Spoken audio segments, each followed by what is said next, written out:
Hello friends, my name is Ryan. I'm going to tell you a story named The Demon Tree of Kerala, which is a very amazing story full of twists. So let's start. It was a humid evening in Kerala when Rohan and his three friends, Arjun, Meera, and Sanjay, decided to explore the deep jungles beyond their village.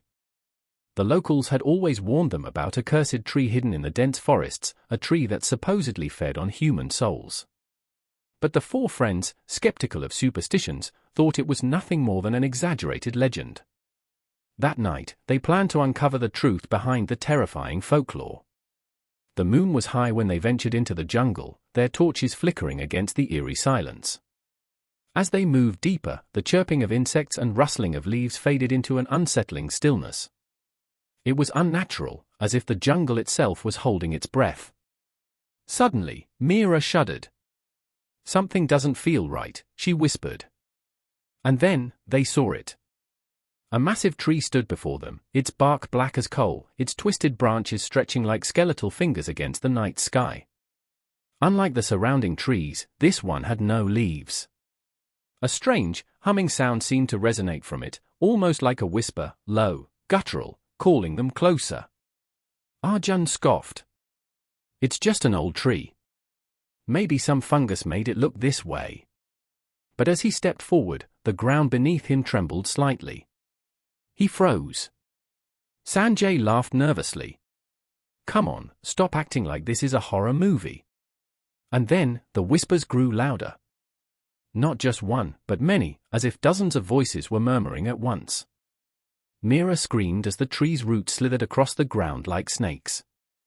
One of them wrapped around her ankle and yanked her off her feet. "Meera!" Rohan lunged, grabbing her hands just in time. The others joined, pulling her back. The root was strong, its grip like steel. Meera's face contorted in terror as she felt something cold creeping up her leg, something unnatural, draining her energy. With a desperate tug, they freed her, stumbling backward. The root hissed like a living creature before retracting into the soil. The tree groaned, a sound so deep it rattled their bones. "We need to go. Now!" Rohan shouted. They ran, crashing through the undergrowth, their breath ragged. Behind them, the whispers grew into chilling shrieks. It wasn't just the tree, it was something else. Something unseen. The moment they reached the village, the noises stopped abruptly, as if whatever lurked in the jungle could not cross into human territory. The village elders were furious when they heard what had happened. "You have disturbed the cursed tree," an old woman warned. "No one returns from it unmarked." The next morning, Meera woke up screaming. Her skin was ice cold, her veins darkening as if something was spreading inside her. She clutched her throat, gasping for air. "I hear them," she whispered. "The voices, they're inside me." Panic spread through the group. They rushed to the village shaman, who examined Meera with grim eyes. "The tree has touched her soul. If we don't act fast, it will claim her completely." "But how do we stop it?" Rohan asked desperately. "There is only one way," the shaman said. "The tree must be burned before it fully takes her." That night, armed with torches and kerosene, they returned to the jungle. Meera, weak but determined, followed. The tree loomed ahead, its whispering chorus rising in a frenzy. The moment they lit the first torch, the ground quaked violently. The roots burst from the soil, writhing like monstrous limbs. Faces, human faces, appeared in the bark, their expressions frozen in eternal agony. The spirits of the ones it had devoured. As the fire caught, the shrieks became deafening. A horrific, guttural scream erupted from the tree as flames consumed it.